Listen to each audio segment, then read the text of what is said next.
Hi everybody, it's Sarah Porter. Doing a project 2, and I chose to do my project 2 over Pavlov's dog and classical conditioning. Which before this assignment and before reading about it in our book, really didn't know that much about Pavlov's dog. I mean, I've heard about it with the meat, or with the dog food, him feeding it and ringing the bell, but I just past those little details, I didn't know much about it.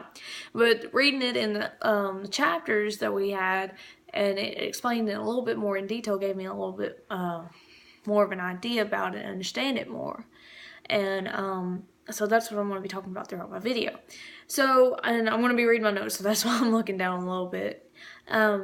Pavlov's dog experiment. Pavlov, whenever he noticed that whenever he would feed his dogs, they'd start to drool.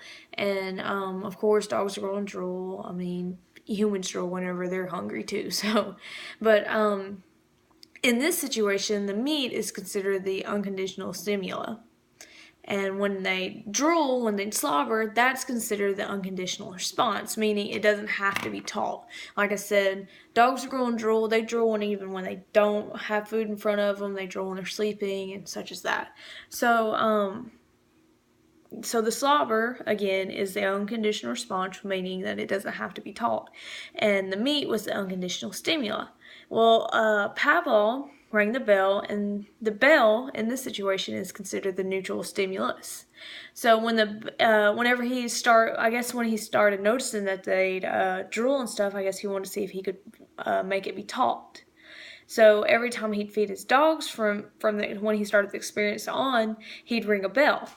And like I said, he'd ring the bell every time they'd be fed, and the bell is now associated with food in the dog's mind. So now what was a neutral stimulus, the bell, triggers the drooling response, which is now a classical conditioning. He's making them drool because he rings the bell. Now, even from what I understand, even when he went further into his experiment, even when he rang the bell without food, they would still drool. So that's where the classical conditioning response comes into. So I did a graphic, so I drew something, and here goes my picture right now. Alright, so here goes Mr. Pavlov. I gave him a little top hat and everything, and whenever they said ring a bell, I imagined like the little bell that sits on the hotel, and he's ding-dinging, and then here goes the little doggy, he's drooling. I mean, you can tell he doesn't even have any food with them, and they're still drooling. And back here, this is like, I guess, a little laboratory, I don't know, bookshelves and stuff like that. But yeah, so this is my graphic, and this is Mr. Pavlov explained with his picture. So thank you guys for watching. I hope I explained it a little good.